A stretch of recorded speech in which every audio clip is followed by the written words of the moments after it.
Edible antimatter. Well, hi there. Let me ask you something. Have you been feeling lonely, even if you're surrounded by a lot of people? Do you feel lonely when you are around friends and family, people that care about you, people that love you, and you still feel this loneliness? Is it hard for you to go out in public? You have to muster up this energy and motivate yourself just to go out and interact with people. Well, you're not alone. You're not the only one. It seems like a lot of people are going through this loneliness, widespread loneliness that's going on in the world. So I'd like to talk about that today, about this loneliness epidemic. All right, so why do people feel this loneliness, this despair that is going around, this depression? It's like all these negative emotions depriving you of your life, depriving you of achieving happiness and being content with every day to day situations. What happened? Let's talk about that. Now, what I'm going to tell you is my experience. So maybe I'm just crazy and I really need to look for help. But it seems like there's a lot of people talking about the same things, at least on YouTube. That's kind of my whole world. I don't go out much. And that's the whole point. That isolation, I believe, is the main cause of this mental health problem that is just affecting most people. Okay, so I'm just going to track it back to the event that happened about 6 years ago. We all know this event. I'm not going to go into depth about it. But in this event, the great event that happened, we all had to stay inside. And we all were scared to death or just sick of it all, of the BS, the lies. Some of us were able to see that things were not what they were saying they were. But what this caused was a great increment in anxiety. So all the fear that they pumped into the minds of people, it didn't feel like it at the time, but some years later, apparently there are some consequences to that. So the key word here is isolation. And there's a reason why they use isolation as punishment.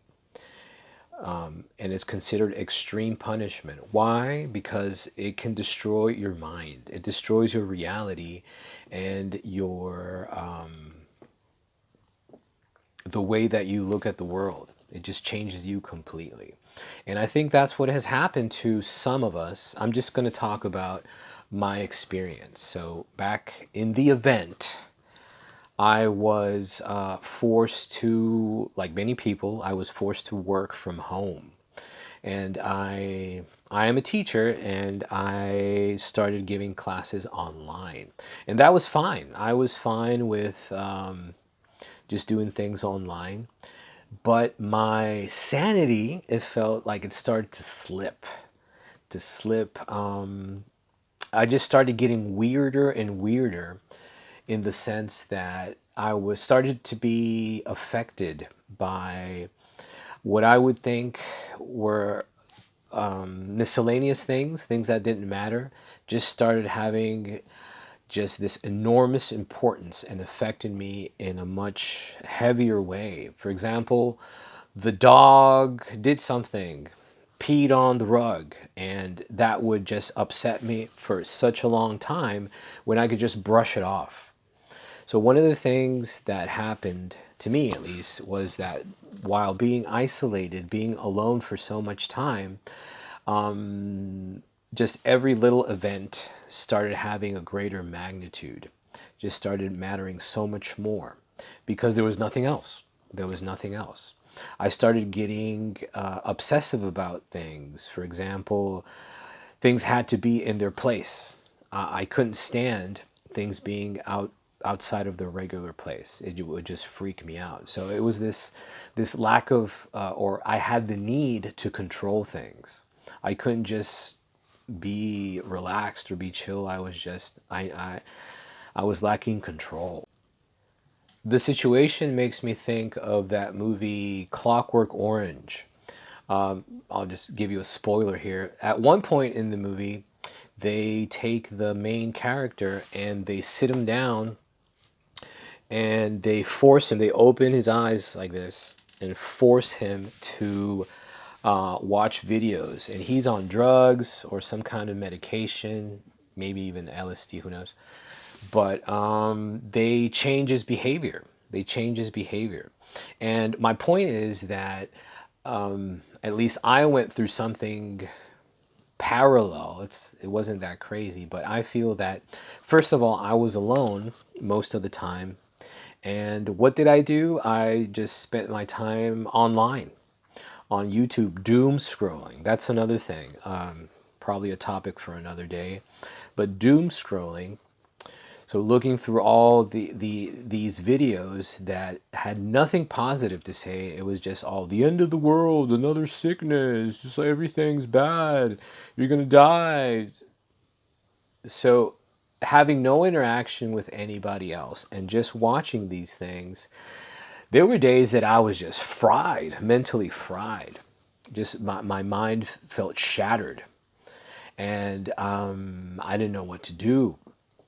I think what saved me was my dog. So props to those people that have pets. They are a lifesaver, especially in a situation where you're struggling to keep your mind sound, you know, your sanity. And another thing that's worth mentioning about the situation or how dangerous being in isolation is the addiction factor. So if you are struggling with addictions or have the personality, the type of personality that falls towards that, it was a big problem. It was a big problem. So people started smoking cigarettes, became alcoholic, abused drugs, prescription drugs. It's just when you're in that position, you want to escape, and there's no escape. And you try to learn about things, and the more you try to learn, the more horrible you feel because it's just everything is bad news, and it's still going on. There's this doom scrolling culture, and I still do it sometimes. I in a moment of weakness, I just go into that mode of I want to know more. I want to know more destruction, and it's sick. I would say try to avoid it at all costs. But when you are in that situation and you're just trying to escape, anything works, right? Drugs, doom scrolling, you name it. Name your poison, your toxicity, and there you go. There you have it. What I noticed was that people regressed. People regressed in their maturity. They kind of went back to some point in their life where they were happier, more functionable. I don't know how they did it, but apparently exposing everybody to these high levels of stress, basically breaking their minds, they regressed. I think we all did to some point. If you think about the people that you know, they used to be a certain way and then they became more immature. Everybody, even me, in certain ways, I try to acknowledge where I have these faults of immaturity, but I didn't used to have that. I didn't used to have these insecurities, this anxiety. So that is new. That is produced by the isolation factor, I call. So it was a big deal. They played quite a number on us, on everybody, and at least me. The reason why I'm ranting about it now is that I'm kind of opening my eyes and waking up to the fact that I've changed. Things have changed, and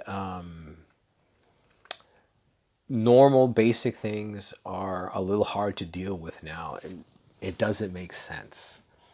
So, in retrospect or introspection, I believe that it has to do, at least in my case, with my circumstances. Although a lot of craziness has happened, but the main thing was the event, the isolating event that happened. Okay, but well, to take a more positive perspective to this topic instead of just ranting and complaining like I usually do, thank you for bearing with me. Let's talk about solutions. Let's talk about how to cope with these feelings. First of all, I would say try to find some help. If you have money, because it depends on how much money you have to invest in this. Not everybody has the finances to pay a psychologist or some mental health person. Try to do that. But if you can't, which is I think most people are in a position where they're just very, very, very screwed in finances. That's another topic, though. I would say first, avoid doing unproductive things on the internet. I mean, we're kind of forced to work through the internet. If you're a YouTube creator, especially for us that are YouTube creators, how can you really avoid it? But really just try to focus on your work, focus on your life.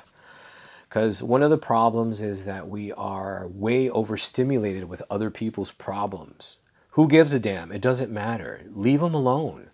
People should be adults and should be able to deal with their own crap. Now, if they need help, well, let's help them out. But we're all adults and we all should just mind our own business and fix our own damn lives. That's one of the problems that because we spend time just doom scrolling like idiots on or doing whatever on social media. Unless you're making money or I don't know, OnlyFans, some crap like that, or if you have a good head on your shoulders, most people just waste their days away. Just waste their days. That's another topic, the wastefulness of the internet, or how it does affect a lot of people in that way. I wanted to get positive. Sorry about that. So try to do some gardening. Spend time outside. If you have or little plants on the windowsill, just that's a wonderful thing to do. I like gardening a lot. Take up an instrument. I like playing guitar. That's my passion. So when you play an instrument, at least for me, I don't have to think. I don't have to worry about problems. It's an escape, an escape that's not drug induced, right? It's kind of, well, music is very special. It has a very special place for me in my life. So hobbies, focus on creating things with your hands. Use your hands. Leave your damn computer. What has happened is that we've become dependent on these black mirrors. And for better or for worse, it's what it is, but at least for somebody my age, I'm 48, so I'm kind of looking at Generation X. I'm at the tail end of it. I'm almost a millennial. But go into hobbies. Just focus on creating things with your hands. So at the end of the day, you have something you can touch, something you can have contact with. Just screw all that virtual stuff. That's the main. That's how I would say to coping mechanisms, so you feel better, and just be slow with things. Take your time, breathe. One of the factors that affects people today, I think the mental health of a lot of people, is the overstimulation. Human minds were not designed to absorb so much useless information. It's not the natural way, and people are taking advantage of that. This is not something natural that came. What I mean is, social media and the internet is not for not. It can't be compared to a tsunami or an earthquake, a volcano exploding. Those are natural, or they used to be, for the most part, natural disasters, natural events. And this disaster, the social media disaster, and I mean disaster in the sense that it has corrupted people's minds, that's disastrous. That's man-made. People, there's somebody behind that, some kind of consciousness. I don't think it's even human. I don't want to get into the conspiracy part of it because I can just go nuts.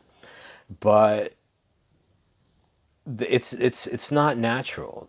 So you can fight it, and it's time to fight it. At least for your own mental health, for your own well-being. And if you find yourself in a better position, in a better mental place, then you can help others. You know, you can help them, pull them out of that hole, that sad hole full of sadness and despair. So hang on to that feeling of positivism, or being positive. I can't really talk that well today. And yeah, seek the light. You know, whatever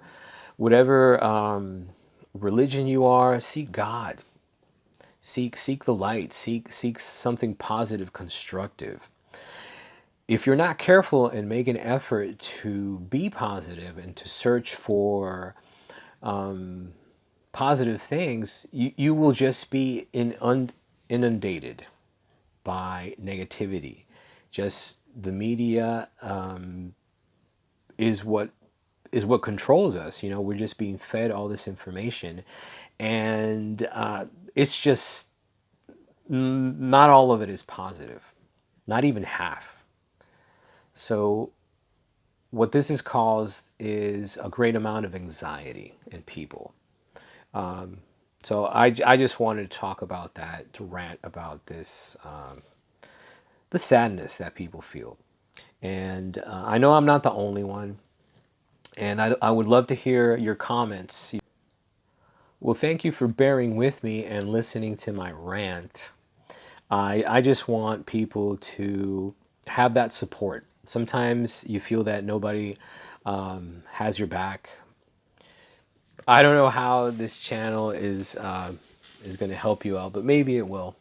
Maybe these little rants, these little chats can shine some light on that darkness that has to go away. That's not healthy for you. So don't be shy. Let me know what you're thinking. Write me a message. Please like and subscribe. And I appreciate your time. Thank you for stopping by. I'll see you next time. Take care.